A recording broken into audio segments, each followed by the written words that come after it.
And we continue at 2:05 in the afternoon on the John Phillips Show on this Jimmy Buffett Friday.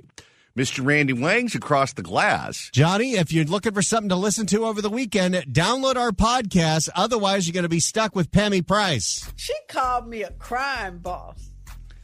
I don't know if I'd have any interest in listening to the entire podcast, but I'd listen to that clip over and over and over again and just click replay like it's a morphine button. If we did drop of the year right now, you would say this one's your favorite. She called me a crime boss.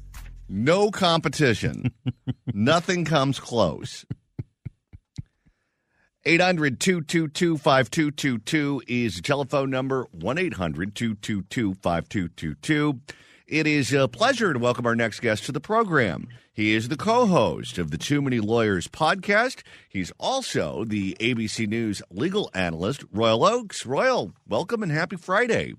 Hey, same to you, John. Well, thank you so much for stopping by. All right, let's get to a top legal story locally here in the state of California. As we know, the fires that ripped through Altadena, Pacific Palisades, Malibu were devastating.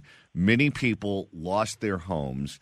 Some people didn't lose their homes entirely, where the structure is still there, but the windows melted. Certainly their backyards went down. There is arsenic all over the place. You can't live in those homes right now. There's a lot of work that needs to be done to bring them back up to code. Many of these homeowners were on the FAIR plan, which is the insurance policy that you buy that's the last resort. State Farm won't touch you. Allstate won't touch you. Even the girl with the big boobs on the billboards won't touch you. So you got to go to the FAIR plan. And these homeowners are having a very difficult time getting the FAIR plan to make them whole. There was one report here in Los Angeles that said that some homeowners who had their homes damaged by smoke, serious damage by smoke, were offered $600 by the FAIR plan to clean up their home. FAIR plan said it should take about an hour to do it. You look at the pictures of these homes, it looks like a bomb went off, and $600 and an hour is just not a reasonable response to these homeowners. And they're really not getting much in terms of the California Department of Insurance to do anything other than write strongly worded letters. And these people don't know what the hell to do. What do you make of what's going on? And is this within the reputation, I guess I should say, and character of the FAIR plan? Yeah, it's really a tragic situation. I mean, people have had their lives just turned upside down. Some of them are homeless. Some folks have places to go. They have a little money piled up, but their whole life was wrapped up in the house. So to put this in context, this FAIR plan is kind of overwhelmed. As you say, they're the area of last resort. What happens is, if you've got a beach house that the experts say, well, you're probably going to be drowned in a tsunami, or if you live next door to an arsonist and so your house is probably going to burn down, you can't get insurance company because insurance, State Farm and farmers say, hey, we're just not writing there.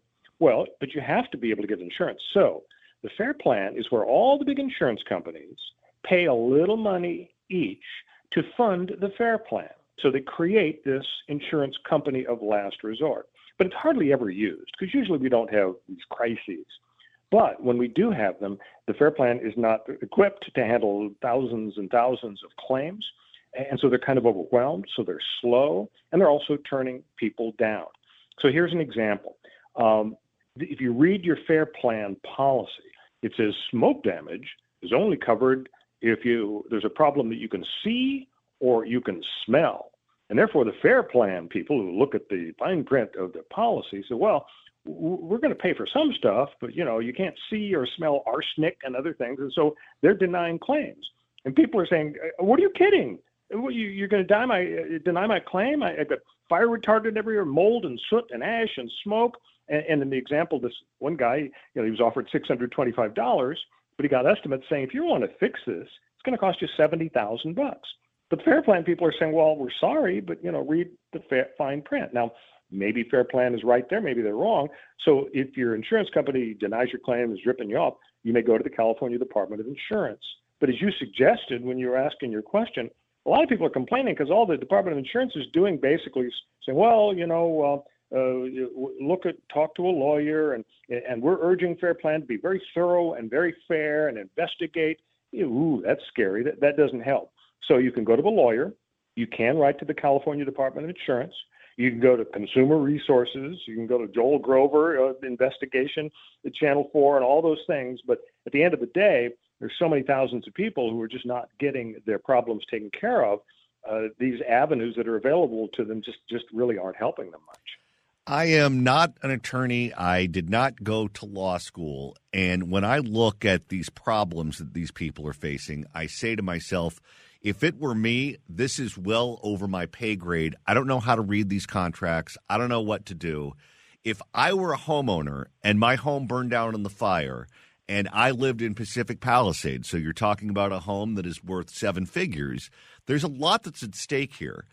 I would be willing to hire an attorney to essentially be the go-between between me, the homeowner, and the insurance company to make sure that everything was done properly.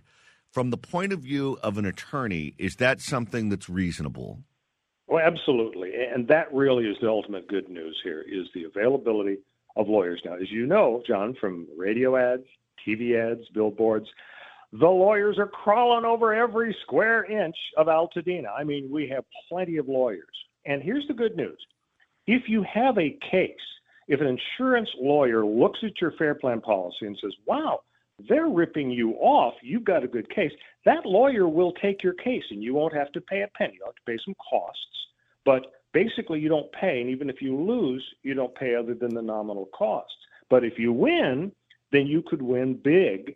Now, the lawyer will take anywhere from 25 to 50%, depending on whether he settles it boom real fast or if it has to go through trial in the U.S. Supreme Court. But still, 50 to 75% of a nice chunk like 70,000 or 200,000 or a million is a lot better than just being ripped off. And the good news, again, is if you have a case, the lawyer will love to take your case. If you don't have a good case, the lawyer is going to say, I'm sorry, but look at this fine print. I know it's tiny, but you lose. And I can't afford to spend $1,000 or $2,000 in this case because we're going to lose. And you don't want me to do that because you're going to be sitting around and there's going to be no pot of gold at the end of the rainbow. So if the California Department of Insurance doesn't help you and respond to an inquiry or an outreach, then go to one of these lawyers that you hear advertising on KABC radio, because they are going to be your gladiator, and you just, sit back and hand it to them. Yeah, they're going to get their chunk, but they're probably going to come through for you, and you're going to be much better off having hired them. We're speaking with Royal Oakes, co-host of the Too Many Lawyers podcast, which you can download wherever you download your favorite podcast. Royal, let's switch gears here for a second and talk about what's going on in Washington, D.C. As we know, President Donald Trump ran on the subject of closing the border, or at least getting control of the border, and deporting people who are in the country illegally, particularly criminal aliens. Well, a federal judge said yesterday that the Trump administration may have acted in bad faith by trying to rush Venezuelan migrants out of the country before a court could block their deportations to El Salvador. U.S. District Judge James Jeb Boasberg in Washington pressed a Justice Department lawyer to explain the government's actions in a high-stakes court hearing to determine whether the administration ignored his orders to turn around planes that were carrying deportees to El Salvador. Do you expect to see more of this where liberal judges appointed by Democratic presidents or maybe Republican presidents in the past that don't see the world eye to eye with Donald Trump are going to try to step in and block his agenda from taking place? Yeah, absolutely. It's just a partisan merry-go-round. It's so frustrating. You and I've talked about this before. If you look at a case that is kind of high profile, it's got some big political implications to it, and you see a decision, and then you, for fun, go on Wikipedia. Well, by the way, Wikipedia, who appointed that judge? Almost always turns out it's a Democrat president who appointed the judge who's slamming Trump, or it's a Republican president who appointed a judge who's issuing a conservative decision. So, but here's the problem. A lot of people are very concerned, what's wrong? How could judges be stepping in and making policy? Well, they don't really make policy. What they do is they decide legal questions that are at stake in lawsuits. So let's take the example of, sending these gangbangers, to an El Salvadoran supermax. There's a law, 1798 law, that says, hey, if we are in a war, if we got enemy soldiers on American turf, we get to kick them out. We have to do a bunch of due process, Miranda rights. Of course, Miranda wasn't around in 1798, but the point is, this is what the law says. Now, fast forward to today, and Trump says, okay, this law, the way it's worded, I believe that legally I can use this law to justify rounding up the Venezuelan gangbangers and send them to the El Salvadoran supermax. And so the ACLU files a lawsuit, and they get in front of this Judge Boasberg, who was appointed by Obama. And so, he's probably a little liberal. And he says, well, I'm not making policy here, but my job is to decide whether, as a matter of law, Trump may use this 1798 law to justify getting rid of these gangbangers. And I say, no, I think he's overreached. I think they're entitled to a hearing, maybe down the road after a few months when we hash it out. But they can't just put them on an airplane. And by the way, when I told you don't send them on an airplane, you did. So now you're in hot water. So, yeah, judges decide legal questions about whether Trump has violated the law. And it seems to most of us like they're being partisan. But they can't make policy. They just decide issues that are teed up before them when folks like the ACLU file these lawsuits. Are we headed to the Supreme Court for many of these cases? Yeah, I think so. Supreme Court, of course, Chief Justice Roberts and some of the other conservatives, they don't want to look like Trump's handmaiden. So not only do they not have time to handle all the cases that want to percolate up to the top, they only take about 80 cases a year. You've got thousands and tens of thousands of suits that go up through the Court of Appeals right below them. But yeah, they are available if they think that these liberal judges below are really twisting and distorting the law. They're available to help Trump out. And we saw, obviously, last year in July when they came out with that big immunity decision, they don't hesitate to give good news to Donald Trump as they think, as they did, that the Democrats are weaponizing the legal system. They came out and said, presidents are just immune from prosecution if what they're doing is their core constitutional duties. But you can't always count on it. So first question will be, as it works up, does Trump lose at the very last step before the Supreme Court, the Court of Appeals? And if he does, then the U.S. Supreme Court has to make the judgment call. Do we have time to take it up? Do we want to take it up? Is it going to make us look like, every time Donald Trump says jump, we say how high? So it's kind of a convoluted calculus there.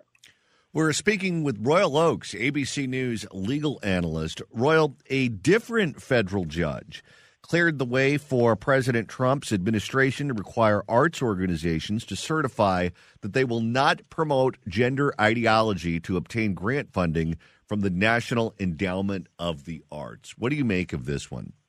Yeah, I think this is a great decision here. I mean, we got to stop spending taxpayer money on basically political agendas. And obviously there's a big debate over NPR and PBS, but, this National Endowment for the Arts, you've got the Rhode Island Latino Arts section of it, the National Queer Theater, the Theater Offensive, and the Theater Communications Group. All these folks, they're getting all of this funding, and basically, arguably, they're promoting gender ideology, but they want money.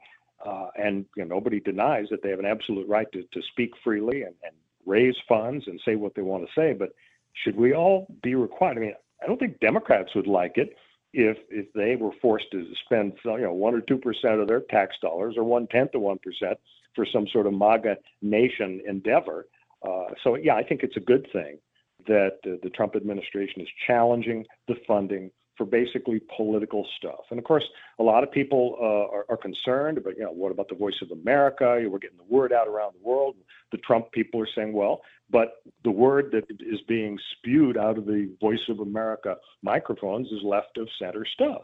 U.S. aid, the allegation was that it's sort of a political vehicle. And people say, what are you talking about? It's health and it's vaccinations and so on. Well, it is, but if there's a political component, it really shouldn't be. So I think it's a good thing that we're cutting down on the political aspects of tax dollars when they really should be totally objective and down the middle. Well, and it also highlights why they're going hysterical over Trump and Elon Musk and Doge, because when they crack down on these sorts of things, the gravy train is coming to an end.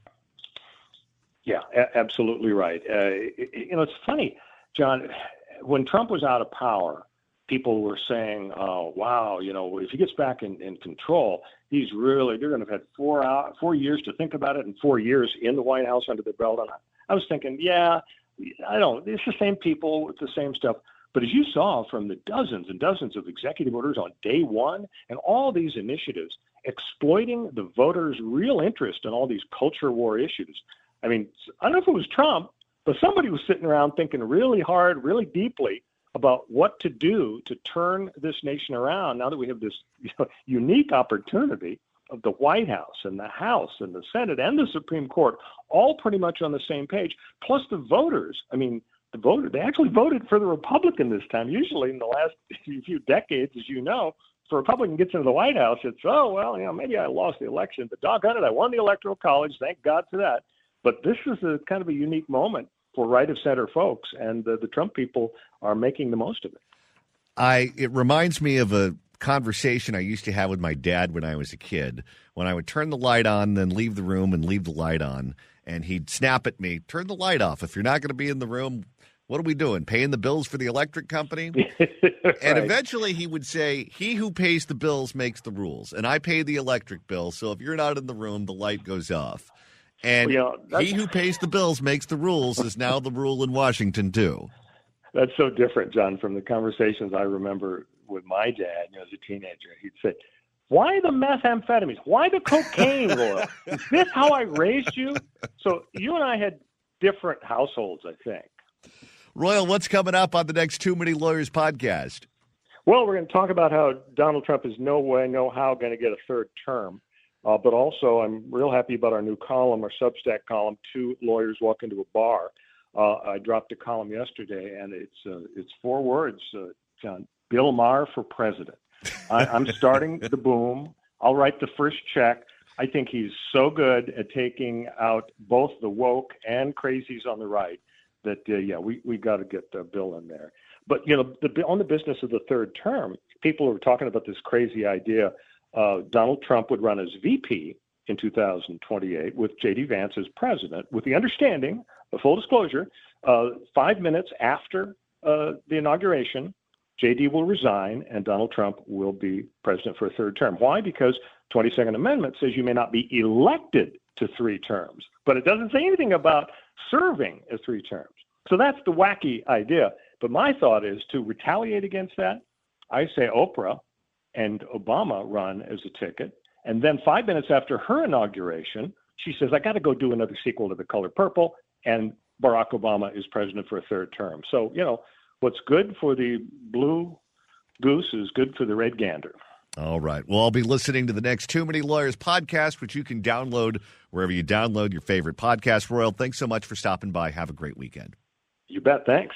And we continue on this Jimmy Buffett Friday on the John Phillips Show. 800-222-5222 is the telephone number, 1-800-222-5222. It is our pleasure to welcome our next guest to the program. He is the editor of the Guss Report, Daniel Guss. Welcome. John, thanks for having me back. I appreciate it. Well, thanks so much for stopping by, and there's so much to talk about when it comes to all of the insanity going on at L.A. City Hall. So let's start out with our favorite aspect of L.A. City Hall, and that is public comment, where people can address the council, say whatever's on their mind, which usually involves words that need to be bleeped if we play it on this program, and the city is trying to curtail just exactly what residents can say. Right. And they're going to lose. The city is going to lose, just like it did around 2013 when we, the taxpayers, had to cough up $600,000 when a judge by the name of Dean Pregerson said that the way you deal with criticism is not by censoring it, but with more criticism, more dialogue. And the city council president, Marquise Harris Dawson, made a very revealing comment to John Rigardi, who I think is one of the best writers about City Hall and local government. Harris Dawson said, "I can't wait to get on the witness stand if we are sued for First Amendment violations and ask the judge whether he or she is offended by these words. Well, newsflash, witnesses don't ask judges questions, and judges rule on the Constitution, not their personal feelings.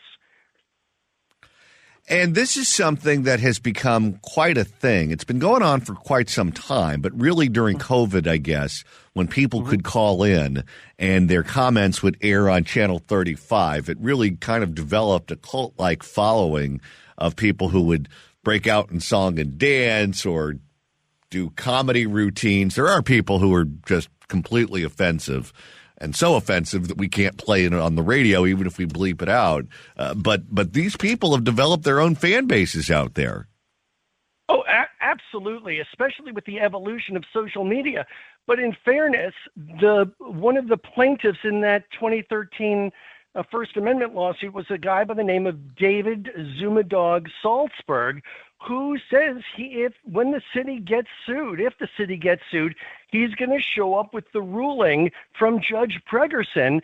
And what Harris Dawson did was he tipped his hand. He said, I'm bothered by these two words, even though there are stars on the Walk of Fame honoring rappers who use those words all the time.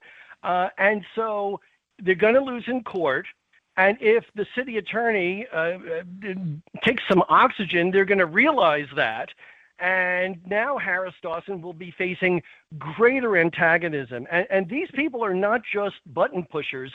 They go to the committee meetings at 8:30 and at 2:30 in the afternoon, and they are very aware of the subjects, and they're going to get their comments in one way or the other. In a weird sort of way, I'm kind of surprised the council doesn't embrace the gadflies. And I say that because I'm sure it's uncomfortable when you're being screamed at or called names or whatever is going on, or you might be amused by the song and dance or the comedy routines or whatever. But that's not going to damage you politically. It's not going to cause you to lose your reelection. Let's just say the gadflies weren't there and you had people who are homeowners whose homes burned down in the fire, or people who were the victims of crime, or people who had their car alignment knocked out because of a pothole in the street. Those people going on Channel 35 berating you about the failures of city government, that would be a lot more damaging politically to the members of the council. If the gadflies go up there and do their act, that's fine. We can have a chuckle and then move on, but that's not going to hurt them. If you had outraged citizens talking about the failures of city government, that could become a problem for them. So from their point of view, I guess the gadflies block out the other people from airing their grievances. Well, and that assumes that the people who are not gadflies can even get to downtown during the week by 10 a.m. and can sit there for hours, as they were doing this morning, for hours and hours of presentations. So the only people who really can get there are the gadflies, now that Council President Harris Dawson ended Zoom participation in the meetings. So, yeah, you would think that by showing that they are embracing their critics and kind of being in on the joke rather than the joke being about them, it would be a much better approach. And silencing them is never going to work. It will never work, John and Randy. Well, they take themselves so seriously, which is hysterical because they're clowns, they're buffoons, they've ruined the city. But from their point of view, they're these great statesmen that are doing the Lord's work. You know, we're going to find out very soon. As you know, Karen Bass and a contingent of city council members just went to Sacramento, not to ask for the $1 billion that their single-year budget is in the hole, but for $2 billion. And that's from a state where Gavin Newsom is trying to switch the narrative on his time running the state into the ground. And county is withdrawing its involvement with the city. So I have a feeling that we're not in the same ballpark with the city of Los Angeles needing help. The county today agreed to a $4 billion sex abuse settlement, and Gavin Newsom is trying to get out of Dodge. So maybe the party will continue a little longer, but I think it's an issue of budgetary musical chairs. This can't continue, and it's not. Well, let's talk about that because the city of L.A., it was recently revealed, is in the hole to the tune of billions of dollars. Karen Bass, the mayor, former Speaker of the California Assembly, went up to Sacramento with a tin cup asking to be bailed out by the state.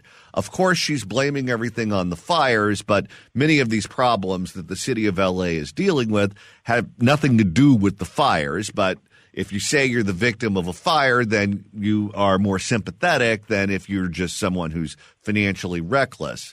What's the feeling at L.A. City Hall?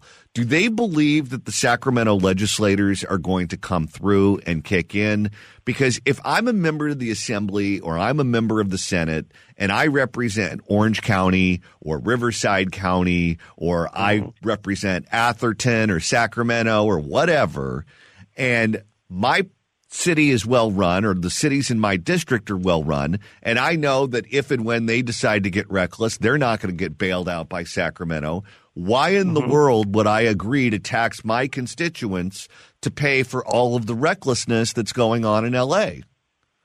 Right. And can you imagine if you, Randy, and I were in the Assembly or the state Senate, where we would say, wait a minute, what did the people in Atherton do or in Riverside do that they have to do with less and pay more because of the incompetence here? And by the way, it's not just financial incompetence, it's actual recklessness. As you know, a federal judge, David O. Carter, called in Karen Bass, who was apparently late to the hearing a few days ago, and he said, where did this money go? Where are the receipts? And they don't know. So why in the world should the people, by the way, these same little communities all over the state and from Oregon and from Washington State who bailed us out during the Great Inferno in January are the same people who are being asked to cover up for or to bridge the budgetary gap for the city of Los Angeles? I don't think it's going to happen, and you and I and Randy would never do that in Sacramento. Well, here's the other thing. In Sacramento, there are term limits associated with just about every single office. And many of these people want to make a career out of being in politics. So if you're going to make a career out of it, you have to do more than 12 years in the Assembly or the Senate. You have to be able to parlay that into something else. So let's say you want to become the mayor of San Diego or the mayor of San Francisco or a member of Congress, whatever. You need to be able to sell yourself to your constituents. And you don't need any negative attention associated with you. You look right now at Mayor Karen Bass. You look at her political profile. Everyone assumed that she was going to sail to re-election because she announced early on that she was going to run for another 4-year term as mayor of Los Angeles. She wants to be here when the Olympics come to town. That's a big deal to her. But now the polls show her losing to Rick Caruso should he decide to run for mayor again. A majority believe that they do not approve of her job as mayor, specifically with how she's handled the fires.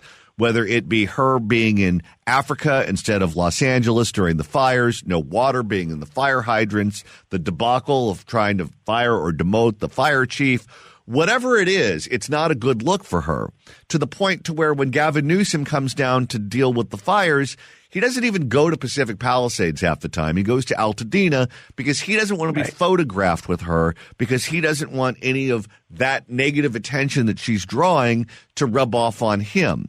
If you're a member of the state legislature and she's up there hat in hand asking you for money and you get in bed with her and she loses her reelection or she becomes the laughingstock of the California Democratic Party, you don't want that in a mailer that's going to be going against you when you run for some other office. Right. And I don't think Gavin Newsom wants to be at the top of that masthead of all of those mailers when he attempts to run for the Democratic National Committee nomination in about a year and a half, just 18 months from now. So she's, I mean, I don't know how, I mean, I know how it's been working. I just don't think it's going to last much longer. And she's going to be the person who's not seated when the music stops. And I think it will become a badge of honor for people who said no to Los Angeles, which has a national reputation for being squanderous and reckless and the capital of homelessness in the state. Who wants to be associated with that? And by the way, John and Randy, have you noticed that Karen Bass has stopped saying, I'm locking arms with so-and-so to accomplish blank? Nobody wants to be locking arms with Karen Bass, and she stopped using that phrase for the past several months. We're speaking with Daniel Guss, who you can read online at danielguss.substack.com. Daniel, we know that LA City Hall has faced many different ethical challenges. Some of the members of the council have ended up in prison, including Mitch Englander, and Mark Ridley Thomas is supposed to be going to prison, but that keeps getting delayed for one reason or another. The next one in the queue to get in trouble with the law is Curran Price. However, he's still in good standing with the council and voting. Right. Oh, and lest anyone forget, former council member, disbarred attorney, Jose Luis Huizar, is cooling his jets on the Central Coast until 2037. Curran Price, as of today, is attending LA City Council meetings and voting on agenda items. Now, it's humorous. If you remember, there was an episode of Seinfeld where Jerry doesn't want to offend somebody and makes a big charade of, taking off glasses that he doesn't wear to clean them to make sure everybody sees that he cleans his glasses. Now, under a 10-count indictment, Curran Price goes out of his way to say, out of an abundance of caution, I'm recusing myself from this item and that item. Well, where were you for the past 10 years, Mr. Price, recusing yourself from items that are now having you face prison for the rest of your life? And so he's there as of today, but his criminal trial was again postponed a couple of weeks ago. Presumably, from what my sources tell me, is because new evidence surfaced from an alleged other grand jury, which tells me that there is at least one, if not more, grand juries going on. And from that grand jury, there apparently has been more evidence that has surfaced relevant to the criminal corruption charges against Mr. Price. And these are just the charges that we know about. God knows what's under the surface of this iceberg. Never a dull day at LA City Hall. Daniel Guss, editor of the Guss Report. You can read him online at danielguss.substack.com. Daniel, thank you so much for stopping by. Have a wonderful weekend. You as well. Thank you for your time. Take care. It's the John Phillips Show.